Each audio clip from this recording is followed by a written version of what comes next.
Are the Miami Hurricanes about to hit a couple more home runs in the transfer portal? Okay, maybe not home runs, doubles. Let's talk about it. You are Locked On Canes, your daily podcast on the Miami Hurricanes, part of the Locked On Podcast Network, your team every day.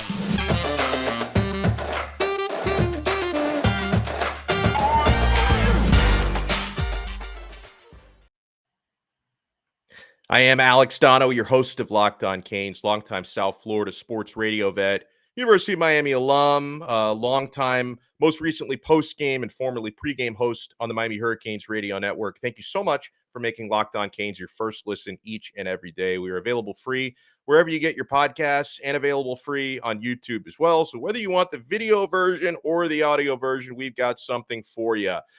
Huge shout out to you guys for the awesome interactions on the last couple of episodes where we've taken Twitter questions. So, on the conversation we were having yesterday about how much pressure there is on Mario Cristobal year one, okay, because I have no doubt over the next few years, if he's not doing well, yeah, the pressure is going to build, right? When you talk about the financial investment, ninth highest paid head coach in college football, and Miami's ambitions they've gone so quickly up 0 to 60 in just a matter of a few months. Yeah, eventually there's going to be pressure. And a couple of you made such a great point to me on Twitter after yesterday's episode that no matter how much pressure the fans and the administration put on Mario, that's not going to be even close to the pressure Cristobal puts on himself because he's that type of coach. And I'm watching these interviews that he's doing in Jacksonville for the ACC meetings, and like he talks about the goals that he and his staff are setting, that they're like the goals are so lofty that they may not even be attainable. So honestly, I thought that was a great point that a couple of you made. And now you guys know me. I look at this as more of a 3-year project to get things back, hopefully to elite status. I'm sure that their goals for the first year are high, but I think some of you are just kind of off in space thinking it's just going to be 2001 all over again. But I thought you guys made some great points. Let's bring in our awesome featured guest for this episode. When we talk about recruiting, transfer portal, and the type of ambitions this staff has, who better to talk to than John Garcia Jr., head of football recruiting on Sports Illustrated. John has been joining us a lot of Fridays recently. Now, John, you batted 0 this past week because you're usually our good luck charm for transfer portal stuff. We haven't had anybody new since the last time you joined us, but how you doing, man? I'm doing well. Yeah, it's a whole new thing to track, right? We're tracking the portal. That May 1st deadline hit, and now it's like who's officially in and where in the world are they going? And we're still trying to figure a lot of that out. So it's fun. It's never ending. So on like expectations and pressure for Cristobal, just like talking about the first year, because I look at it as more of like, okay, I think it's fair to say, hey, Miami should try and win the Coastal the first year. If there is still a Coastal, like that may be going away soon, but try to get into the ACC championship game the first year, try to win the ACC the second year, and by the third year, try to be in that college football playoff mix. That's ambitious, but probably fair. But the question that I have for you is, for somebody who covers recruiting for a living, I've always said, John, throughout the last couple decades in college football, that it usually takes like 3 recruiting cycles before I really start to judge a coach, like before you see their imprint. So 3 recruiting cycles. Cristobal is not even through the first one, really. But does the transfer portal change that? Could that process even be accelerated where maybe now you start looking at year 2 and not necessarily year 3? Yeah, I'm probably closer to that side of the coin, Alex. I think the portal just enables you to bring in such established and tangible experience and talent at the same time, where you should start to expect that to make a bigger impact on that current roster. And you talk about some of the additions Miami has made. A lot of these guys have starts under their belt, and it's double-digit prospects. It's not one of these, Iowa or Notre Dame that's going to dabble in the portal with like 1 or 2 guys. Miami might be 10, 12 guys a year. I mean, this might become part of the norm to supplement the developmental element of talent acquisition and building a college roster. So because of all those things, I do think we could probably shorten that expectation timeline just a bit. But it still has to be within reason, right? I mean, every first year coach isn't going to be on the same plane. Even with those who have had success in the portal, I think of a school like LSU, which to me is similar to Miami in terms of the ability to recruit locally, the probably too high expectations from their fan base, and the ability to bounce back when things are bad. I mean, LSU is the only school to win a natty with their last 3 head coaches, including one who got fired after just 2 years. So, Miami can bounce back too. We've seen that really consistently over the long stretch. But with the recruiting prowess Cristobal brings, I think that adds to the expectation. And when you see it so tangibly in the portal, bringing in guys from Clemson and West Virginia and everywhere else, it does speed things up a little bit more. But I think 2 years is probably the window. That I like said, that. I mean, what does Vegas have? 7.5 or is it 8.5 for the win total here? It's 8.5. Yeah, see, 7.5 I'd play. I don't know if I would do 8.5. I mean, there's just a lot to overhaul.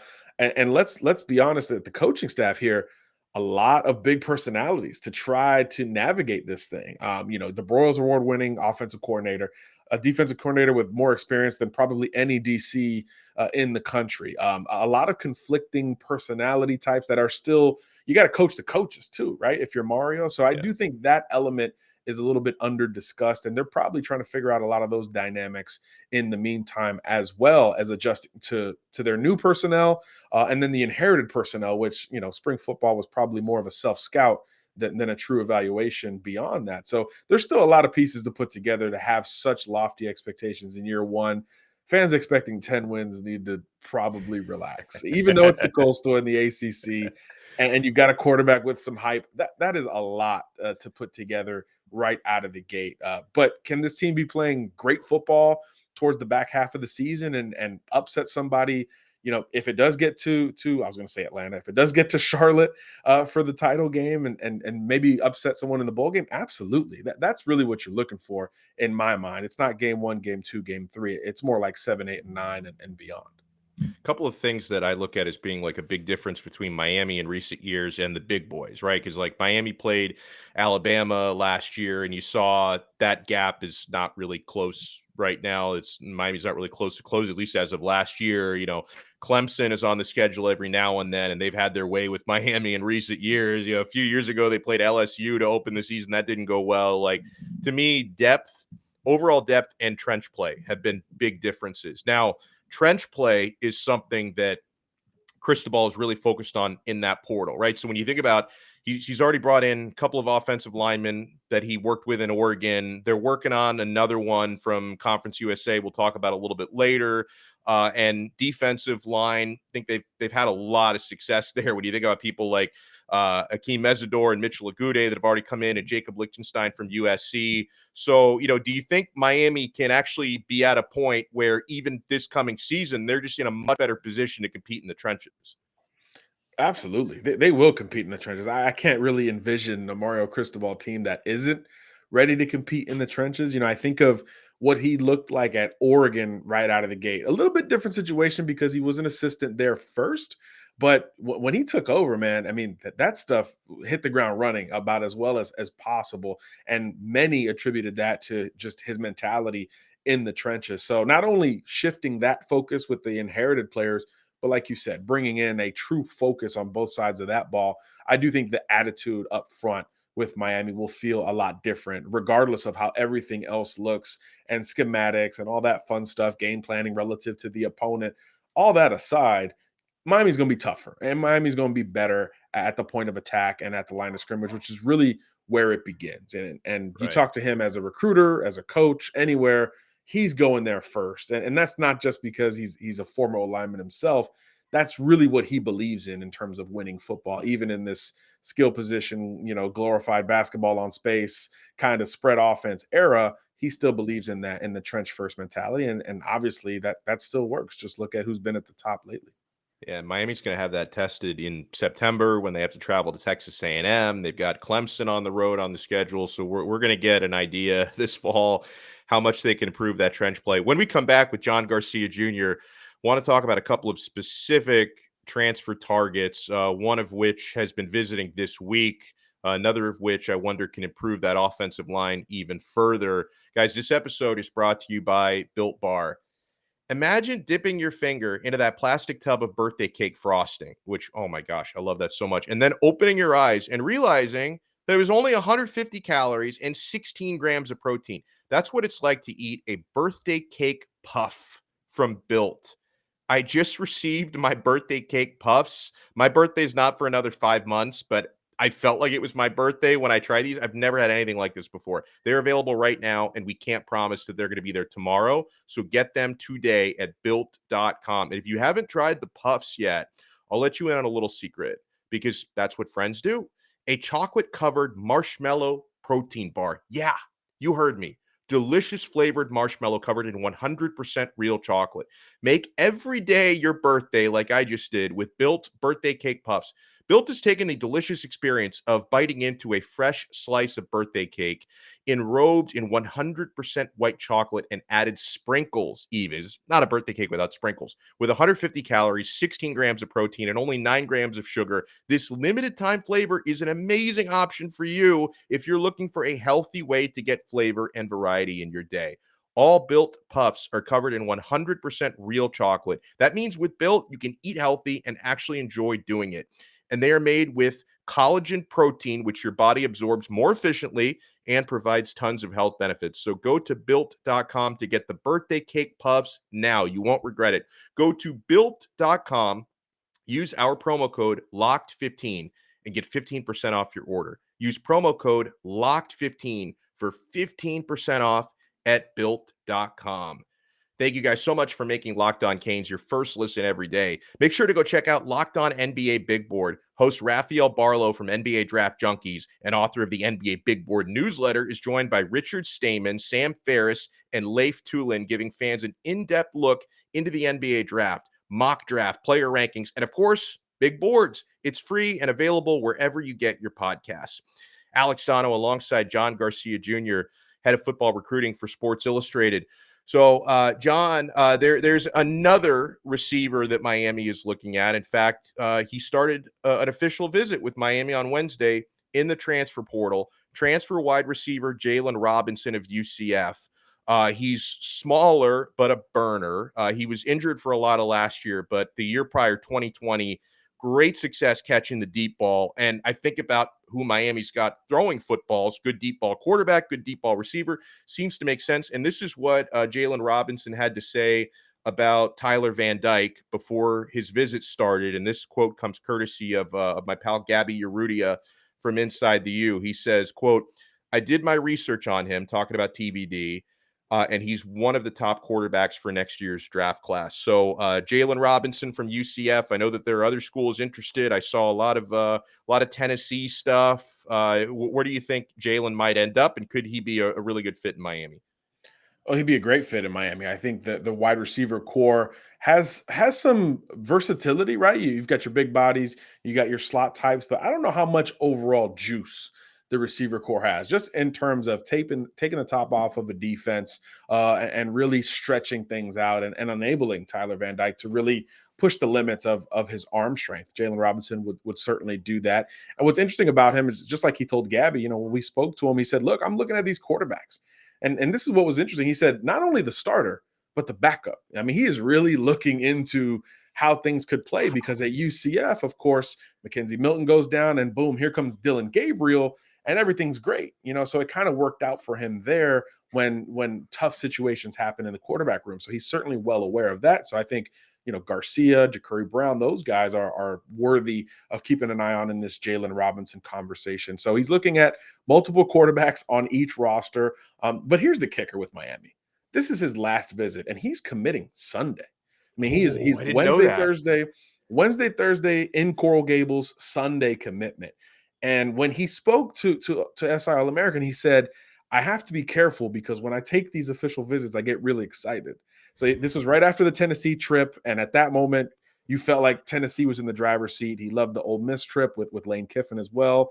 TCU got a visit, but I think that was more of a courtesy. He's from Texas, which is fine. But I've been told from the jump, he's leaving the state of Texas. So he said, though, I got to be careful because I really like these visits. So imagine visiting Coral Gables, the whole thing in Miami, 48 hours, green and orange carpet, all that stuff, and then you're committing 48 hours after that. I think that he's ready to go. He's ready to make that call. So I do think Tennessee and Ole Miss are the schools going into the visit to keep the closest eye on. They both have a bit of a track record and recent history of explosive offenses.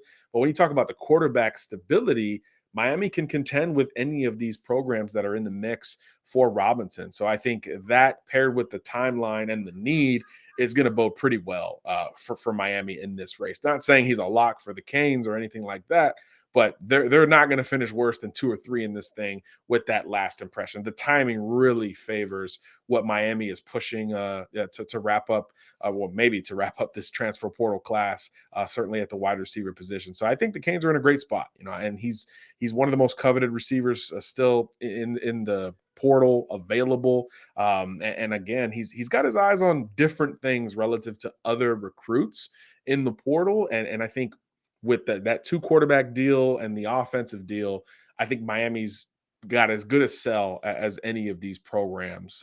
So getting the last visit on top of that feels like a lot.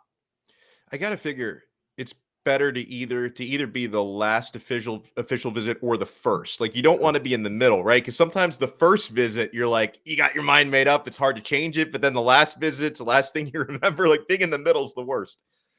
Yeah, 100%. The first visit was Ole Miss and Lane Kiffin, right? He was in the Rolls Royce.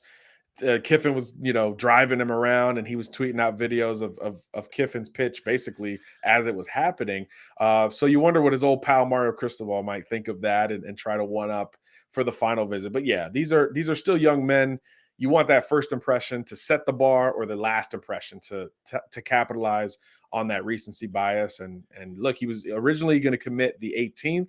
And then early this week, he tweeted, he was like, no, I can't wait that long.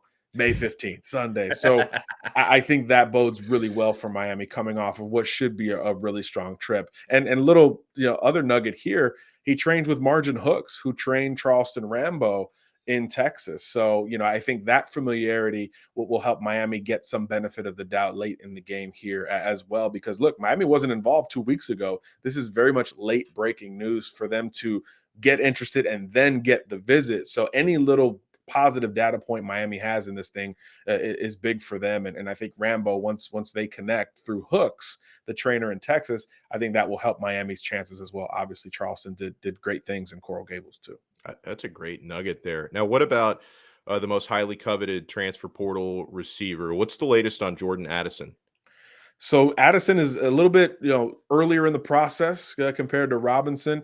He's taken an official visit to Texas, which is the one that we're kind of anticipating, right? As soon as he hit the portal, everyone was saying USC, but it's like, keep an eye on Texas and Bama. And then he works out with Bryce Young and now visits Texas, where his coach from Pitt last year, Brendan Marion, is of course the wide receivers coach, the new wide receivers coach at the University of Texas. So you understand that appeal at UT, where I think it gets a little dicey relative to USC, Bama, and Miami is the quarterback situation. Largely unproven at Texas. There's certainly talent with Hudson Card and Quinn Ewers, but most expect Ewers to win the job. Never started a game at the collegiate level. So that's something that I think with a kid like Jordan Addison, who had Kenny Pickett last year, a first rounder, I think that really matters in trying to lock in this final call before he makes a commitment. So if it's not Texas, I could see that being a big reason why it wasn't.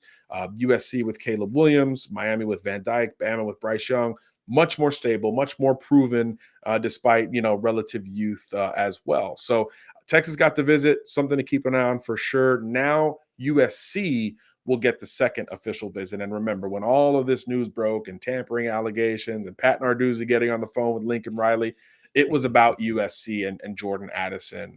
My sourcing right when that happened said this is going to be tough for anyone to combat. USC is really in the driver's seat here. So I think this visit will be big, but there's no telling as to whether or not he's done taking trips. He hasn't visited Bama. He hasn't visited Miami. If those are the main 4 schools and this kid is under more scrutiny than any other, you would imagine he's going to be diligent in the process and at least take those trips to see what happens. And if you're those 2 schools, Miami and Bama, you're feeling good about that. You get them on campus and it's game on. But certainly there's a perceived USC lead, and now he'll take that visit. So that perception will grow. But as long as he hasn't made a final call, you still got a puncher's chance for a 1,500-yard receiver, and any school would be happy to be in that position at the end of the day. So still hope for Miami, Alabama, and I would say Texas, which obviously just hosted him for a visit. So I think there's still a little bit of ways to go in this Jordan Addison recruitment. I've seen the word tampering a lot in the news lately. Like I've seen Mike Norvell from Florida State, like talking about, his players that are not in the portal getting tampered with. And then the Miami fan in me is like, bro, nobody wants your players. But, it's a little banter. And then That's great. I've heard, Nick Saban having to like deny tampering allegations. Like, it's hard to prove it, right? I mean, I guess with electronic communications, maybe there's records of things out there, but it seems to me like tampering allegations happen all the time, and like rarely is it ever proven. Yeah, that's the whole thing. How in the world are you even going to begin, proving that process? Usually when that happens, when there's an effort to make that happen, the feds get involved and then it takes forever. And Yeah. there's just, in terms of making an impact right now, any of those allegations are going to be largely, unfounded and challenged by the opposition. It's not like a coach is gonna be like, yeah, of course we tampered with them, but we all know it's absolutely happening at this stage of the game, and I think that's what makes it kind of crazy with this NIL discussion, right? There's a hold on, Judah. It's all right. It's all right. I appreciate it. Sorry about that, Alex. No worries. Can we pick up from there, or? Yeah, sure. We're good. And I think that's what really has pushed people over the limit with their feelings on NIL, is because the thought of a deal being in place to a certain destination before a player physically goes to compliance and administration and says, "Hey, I'm in the portal." That's where things get totally wide open, and the roof has been blown off of this whole thing. So I think that, coupled with Jordan Addison being, in that conversation, has really hit an apex with the NCAA, and that's why people are, getting on planes and go to Washington and trying to lobby to get others involved, because it's like, Congress, can you help? Because the NCAA is not going to be it at the end of the day. And I think wherever he goes, that's going to be a thing. Wherever Jordan Addison ends up, fair or not, that's going to be a deal, especially if it's USC, which is, again, why I think this could get interesting. Because if Addison has people around him that are business savvy, and you would assume he does, maybe that's a play for anybody but USC at the end of this thing. So his recruitment will be fascinating in more ways than one, and it could be one that we refer back to as NIL continues to go through all these changes and challenges. When we come back, could there be another offensive lineman on his way to Miami in the transfer portal? Our partners at Bet Online continue to be the #1 source for all your betting needs and sports info. Find all the latest odds, like John already mentioned it. Miami's over under 8.5. Miami is plus 700 to win the ACC. Tyler Van Dyke, 30-1 to win the Heisman. You can find all of this and more at betonline.net. BetOnline is your continued source for all your sporting wagering information, from live betting to playoffs, esports, and more. Head to the website today or use your mobile device to learn more about the trends and action. BetOnline, where the game starts. Alex Donno alongside John Garcia Jr.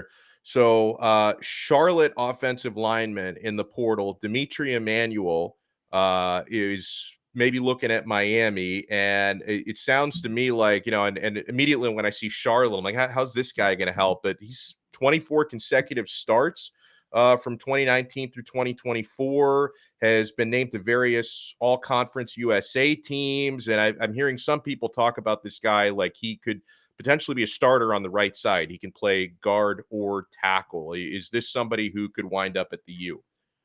That last part you mentioned, Alex, that's the part that should intrigue you most as a Miami fan. It's like he can play multiple positions. We know there's question marks on this offensive line, and we know Miami's got a coaching staff in place that will aggressively address those question marks. So when you bring in a glue guy, a swing guy, whatever verb we want to throw on or adjective, that can make a big difference in patching up a transition offensive line like the one Miami is going to trot out here in 2022. So I think that alone creates interest. He tweeted out that Miami had offered him shortly after he entered the portal. Again, that May 1st deadline was really kind of a breaking point in the recruiting game. We know Florida State is interested. We don't know who else is to date, but I think he's a name that as time goes on here, more and more programs are going to become interested in. So if you're Miami, if you're Florida State, whoever's in this race today, you want to get them on campus as soon as possible to try to wrap this thing up as soon as possible, because there's going to be a lot of attention with this prospect. Emmanuel, as you mentioned, Alex, several years as a starter. I thought this was striking. I was stalking his Twitter a little bit. He got an award, or it was his birthday, I should say. And the O-line coach at Charlotte said, congratulations or happy birthday to our fearless leader. This was coach to player. I think so we're getting a mental acumen here with Emmanuel that can only supplement what he can do physically at 6'3", 300 pounds or whatever he is. So naturally that means, to me, quick learner. I mean, he was a freshman starter, so he's already proven to be a quick learner, and the versatility again. I mean, there's so much value there. Every good team deals with injuries and change on the offensive line. So if you have a guy who can bridge the gap between a young player and getting him right, or just spelling a guy for a game or even a series at times, that can be, the biggest difference there in the end. So I expect Miami to stay in this race. I expect others to join the race the longer that it goes, after, folks are more aware of him and he starts taking visits and things like that. But we'll see. Really early in this thing, he just hit the portal. No reported visits as far as I could find. I reached out to him myself, and he's like, hey, he doesn't really want to talk a whole lot either, which is understandable, right? Yeah. There's a lot of inquiring minds around this thing. So we'll give him that space, but he is a big time prospect in the portal at this point. Everybody could use a versatile O-lineman, Miami included. So I expect them to stay in that race and push for a visit. Great info as always here. John Garcia, Director of Football Recruiting for Sports Illustrated. Make sure you follow him on Twitter at John Garcia_Jr. John, thank you so much, man. Excellent stuff as always. Always a pleasure. Thanks for having me back. And thank you guys so much for making Locked On Canes your first listen every day. Now make your second listen Locked On ACC. Get all your daily ACC news in less than 30 minutes. It's free and available wherever you get your podcasts.